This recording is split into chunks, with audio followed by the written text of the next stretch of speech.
gracias. Previamente, el Congreso tiene prevista una conferencia inaugural del profesor Piotr Jaroszynski. El profesor Piotr Jaroszynski es licenciado y doctorado en Filosofía por la Universidad Católica de Lublin, en Polonia, donde hoy es profesor. Es fundador de la Escuela de Lublin de Filosofía Cristiana y editor jefe de la publicación El hombre en la cultura en Polonia. Además, cuenta con casi un centenar de ponencias a sus espaldas, docenas de artículos de investigación publicados y 6 libros monográficos, el último en 2007 en la editorial Rodopi, titulado La ciencia en la cultura. Además, el profesor Jaroszynski tiene lo que yo entiendo un muy fructífero blog en internet al que yo he podido acceder, aunque no he entendido casi nada porque está en polaco. Exclusivamente la página donde aparece el programa de nuestro congreso, lo cual muestra la ilusión que también ha puesto en su colaboración. Cuando quieran, el profesor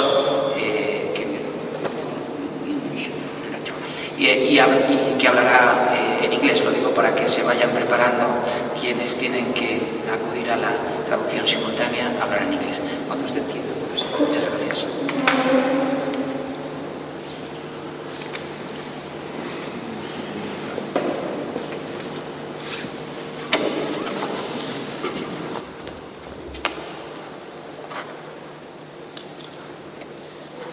Buenos días. Algunas palabras en español. Académicos, señor rector, colegas profesores del claustro de la Universidad Abatoliba y de otras universidades, estimados alumnos, amigos todos.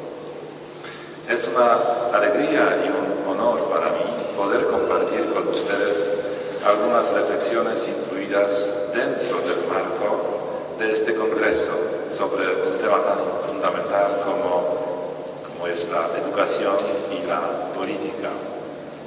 Aunque me gustaría continuar la ponencia, como siempre aquí, en la bonita y noble lengua de Calderón y de Cervantes, espero que me excusen de pasar al inglés. Entonces yo voy a hablar en inglés, pero despacio, porque la traducción del inglés al español especialmente de ponencia filosófica no es tan fácil. Entonces yo voy a hablar despacio. So the topic I'm going to talk about is the depersonalized society, educational proposals. Over history, human beings have organized themselves into different kinds of societies, beginning with tribal systems up to empires. The first great societies, such as the Sumerian or Egyptian, were dominated by a system something like Caesar papism.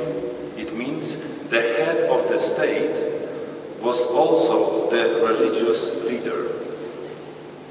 The population was completely subordinated to the ruler. The ruler had political, religious, legal, moral, economic and military privileges. There was no room for equality among the members of society, not only as members of society, but above all as human beings. The idea of the bios politikos, so political way of life, arose in ancient Greece and was a breakthrough in the history of human beings on the earth. This was the idea of a society in which the members were subjects in themselves and shared responsibility for the common good of their society. The idea arose in the 6th century during the reign of Solon and as the result of his thought and activity. This idea of the bios politikos is expressed today by the term democracy, but it is misleading. If we want to be precise what we call democracy, today, in Greek it would be called a politeia or republic in the ancient Rome. Because what the Greeks called democracy was not concerned with the common good, but with the good of the majority, demos, the people. The majority was not necessarily the people of the noblest character, rather, as Plato and Aristotle used to observe, of the worst character. And that's why Plato and Aristotle criticized democracy as leading to ochlocracy, namely the rule of the worst.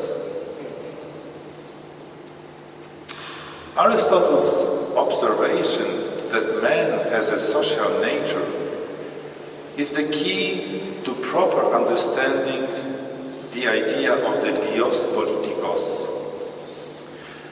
But we must be careful to be precise in how we think about man's social nature, because in many circles, especially among socialists and communists, when they speak of man's social nature, they have something completely different in mind. Aristotle said that someone who thought he could live without society was either someone miserable or a superhuman being.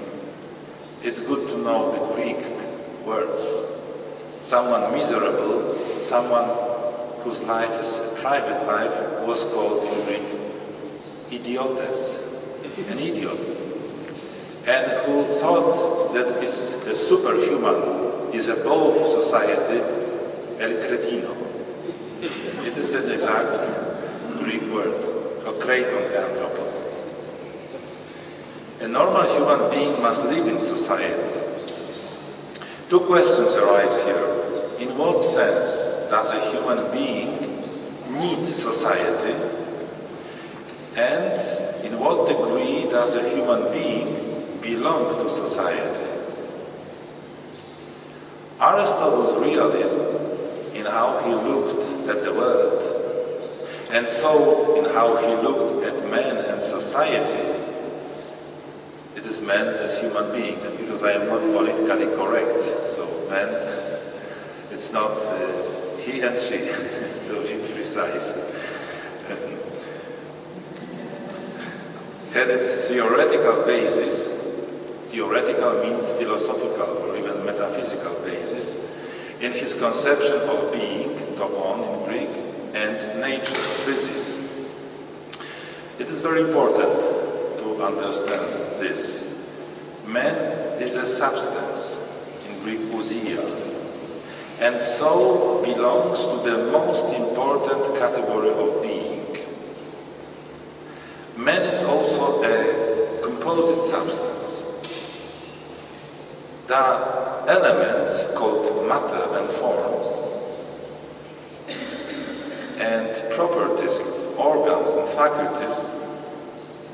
Within them is act, entelecheia, and potency, dynamis. Man is a substance and contains potential elements, beginning with the vegetative level and all the way to the spiritual one. When we come into the world, we have feet for walking, but we do not know how to walk. We have eyes for seeing, but we do not know what is worth looking at. We have the reason for understanding, but understand little. Our organs and faculties do not develop spontaneously by nature as it usually happens in nature around us. In order to develop, they need a human environment, first of all the family, and then social circles of various sizes, including schools. The human being needs society in order to survive as a substance and to develop its potentialities. Society tries to meet man's needs here, and so society is natural for man because it tries to meet the needs of human nature. So society is not a convention, it is something what comes from nature. Despite the close connection between the human individual and society, the individual remains distinct in being. That's why metaphysics is so important when we want to explain the relation between individual, human being, and society. Individual remains distinct in being. This is described in Greek by the term Christos, and in Latin by the term transcendentia. Man needs society, but remains a substance. His need for society appears at the level of the actualization of various potentialities, not at the level of substance. Society is not an abstraction, a new being or a new substance. Society consists in relations between human beings. These relations are the different ways in which human beings have reference to each other.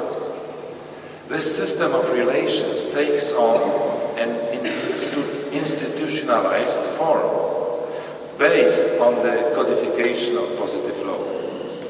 But institution is not a substance, it is building and people working there.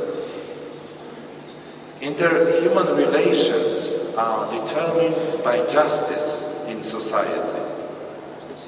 In a mature society, justice takes three forms: commutative, distributive, and legal justice. Commutative justice applies to the individual relations between the members of society. Distributive justice applies to what the state owes to the individual, and legal justice applies to what the individual owes to the state. These three forms of justice together build up a mature society in which all relations and obligations are arranged in harmony. What is the significance of the conception of the person here? What does it mean for a society to be personalistic? These questions are key in defining the relation between the individual and society. It is a question of determining why an individual is transcendent to society. Why does the individual, who is subordinated by virtue of many relations to society, exceed society? The person transcends society because the person is a substance, a subject who is immaterial and spiritual. And here we have different definitions of a person, which we can find in the works of Thomas Aquinas. Persona significat id quod perfectissimum est in tota natura. So, a persona, it is what is the most perfect in all nature. But why? And here we meet in different contexts at least three elements we have to be be sensitive to. Still, it's a subsistence. It exists in itself.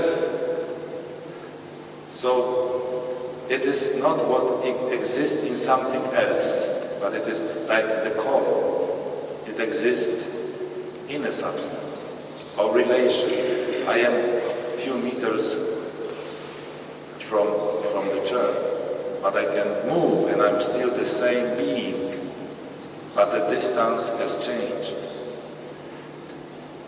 And the third element, where we have this combination of dignity and intelligence. Ideo est tantum in natura intellectuali. Person is what has intellectual nature, able to not only to be aware, as after Cartesian tradition, but able to understand, to think and to understand. As a substance, the person cannot be completely subordinated to mere accidents and relations. Society is a relation or a set of relations.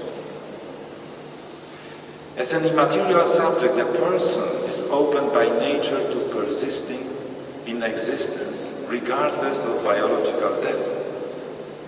As one who possesses a separate and distinct existence, the person retains his own identity and distinctness in relation to all other beings.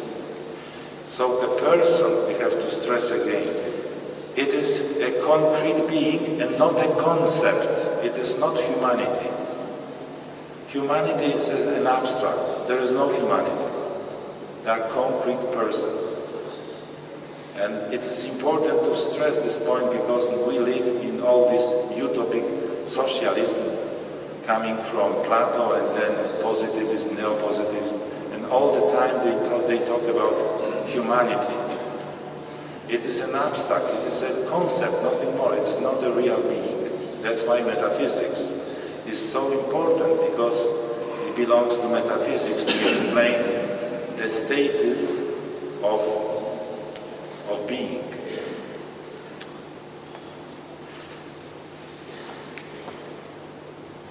What is important? That if society is going to be human, personalistic, it must be organized to respect the individual distinctness of each human being.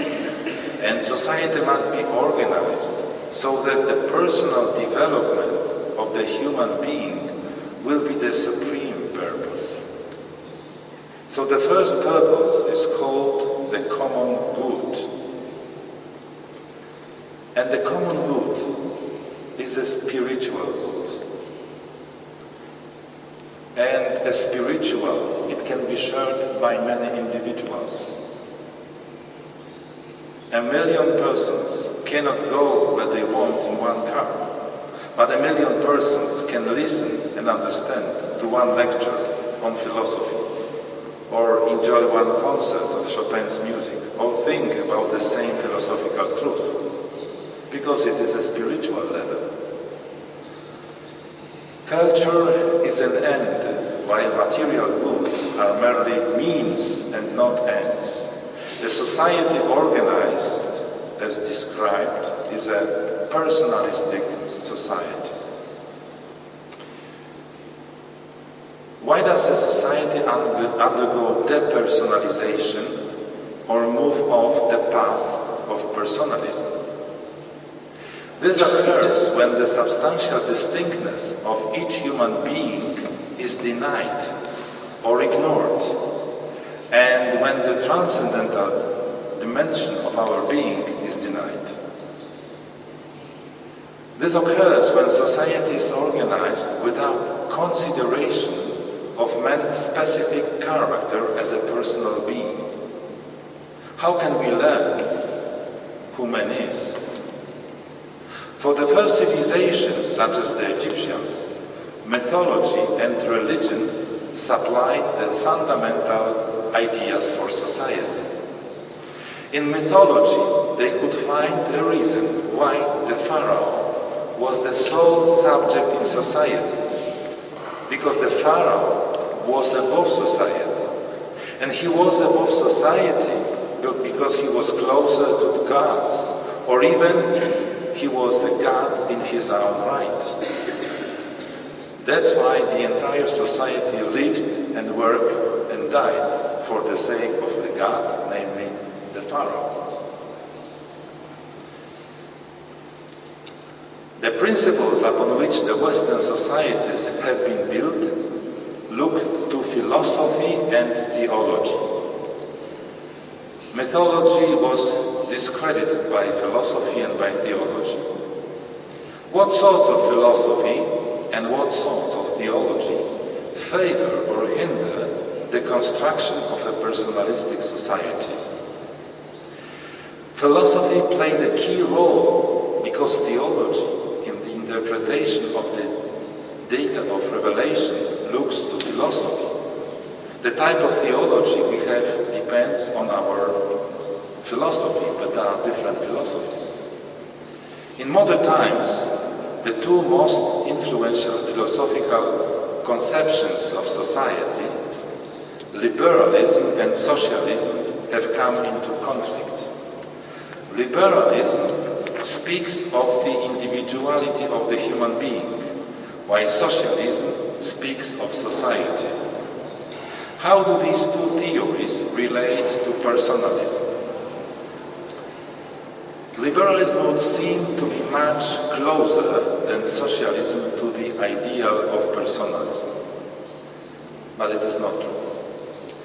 Socialism makes the individual into a part of society and regards society as a more fundamental being, as a category of being. And here the crucial place of Hegel, whose philosophy underlies socialist ideology. He states directly that society is a substance, while man is merely a function of society. Society is a substance, not a man. Man is a function of society. And as a function of society, it is a relational being. And that is the feeblest category of being. Such a conception of man cannot be the foundation for personalistic society, but indeed it serves as the basis for the construction of a completely totalitarian society. In totalitarianism, the state is the whole, total. And the human being must exist entirely as a function for the state, apart from the state, outside the state, or after death. The human being has nothing for himself, is simply nothing. Socialism must lead to nihilism. It is a metaphysical logics of Hegelian philosophy as a background for all different kinds of socialism. We have to be aware of that. What is the status of the individual in liberalism? There are many varieties of liberalism, but they share the fundamental assumption about man's nature.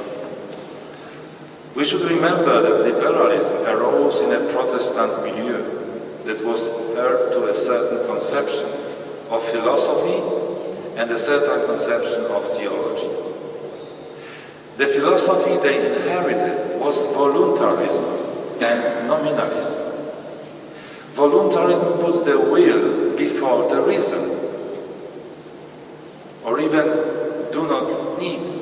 does not need the reason at all, and treats the will as the most important faculty in the human being. Nominalism takes from the reason its ability to learn about the nature or essences of things. So at this point one must wonder whether a being whose reason is so feeble or does not exist at all could be called a person.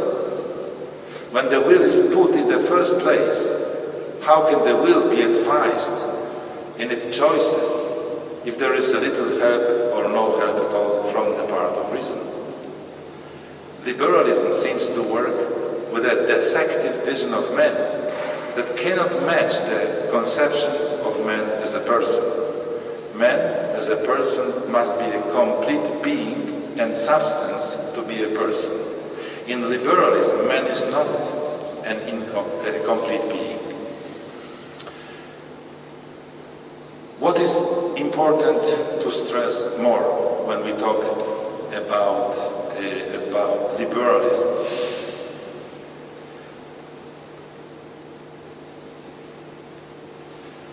Locke and others, they talk a lot about the human rights or natural law and the state of nature. But we have to take into account that this state of nature is something, it is imagination, it is not real. Locke says that it was in the time of Adam, because society as it is now, as political society, does not possess such equality and all these rights. In political society, it is necessary that, quote, each of its members relinquish his natural power and place it in the hands of the community. In this way, society, as it really is at present, as opposed to an imaginary or mythical society, is composed of individuals who do not have power of themselves, although they may freely relinquish the power. In a way, they must relinquish it voluntarily to the king or government. So, even when Locke introduces limitations to political authority in the form of the natural law, we have to be very careful, because Locke, natural law, is different than the tradition of natural law, starting with Greek and Roman tradition, because he's talking about the right to life. That's fine. But next he comes to right to freedom and right to property. You see, what is omitted and what was the basis enumerated in Cicero philosophy? The right to family as a second law, natural law, and the right to truth, to know the truth. There were three basic natural laws: the right to life, the right for procreation in the family, and the right to know the truth for personal development. And it is eliminated because why? Because, as I would like to stress, all these founding fathers, Protestant founding fathers of liberalism, they had a very weak philosophical education. It's incredibly weak. It was the education, let's say 1 year of philosophy at the secondary level. And it was based upon so-called school philosophy. So it was scholasticism, the version of scholasticism according to Francisco Suarez. It is what influenced strongly René Descartes. And Francisco Suarez was a continuation of Duns Scotus, with his nominalism and voluntarism. And this is the idea, that's why they stress the will so much, and why the place of reason is so weakened, is so feeble. It is because of the influence of Scotism in the area of education in modern times. And all these guys like Locke, Francis Bacon, Hume, they didn't have any academic serious education. It was secondary education. One year of philosophy based upon the textbook, you see. So that's why when we ask, because they talk about the natural laws, so you ask what it means and you see the difference. And they speak about person, but what they mean by person, is it really rooted in the structure of of being or not. So it is what Locke says about metaphysics. He said that metaphysical judgments concerning substance, so the most important question, man, animals, form, the soul, vegetative life, sensory life, and rational life, were dubious and did not allow us to assert what the soul was. So what belongs to metaphysics is dubious, you see. So what is he talking about? If what is the most important to understand reality and human being in its structure is dubious. So the last, what is he talking about? Is, as Professor Redpath says, it is sophistry, nothing more. But we are so overwhelmed by the propaganda of modern philosophy, you know, these modern philosophers who criticized the ancient philosophy and medieval philosophy. But what was their knowledge? When you take history of philosophy of Hegel, it is a set of mistakes. A set of mistakes. But they knew the way to make, you know, this propaganda about some names. And it was because they controlled the history of the textbooks and the handbooks of the history of philosophy.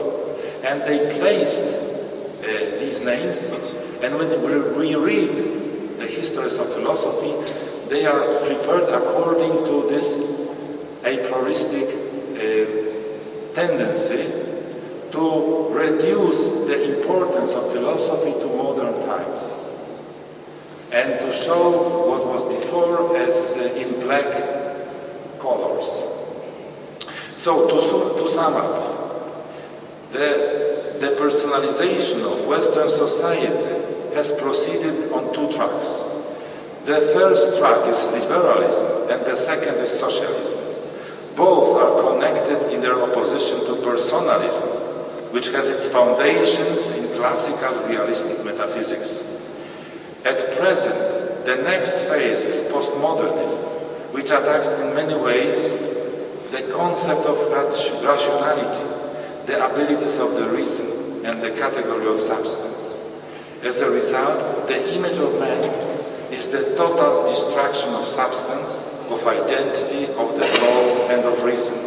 In such a view, there is no more place for human being as a person, with all its negative consequences leading to global post-totalitarianism. That's why, if we want to save the personalistic dimension of society, we have to take into account more seriously and with more respect the tradition of classical realistic metaphysics, including the vision of man as a person, and on the basis of this vision we can answer the question what society is and how personalistic society should be organized. Thank you very much.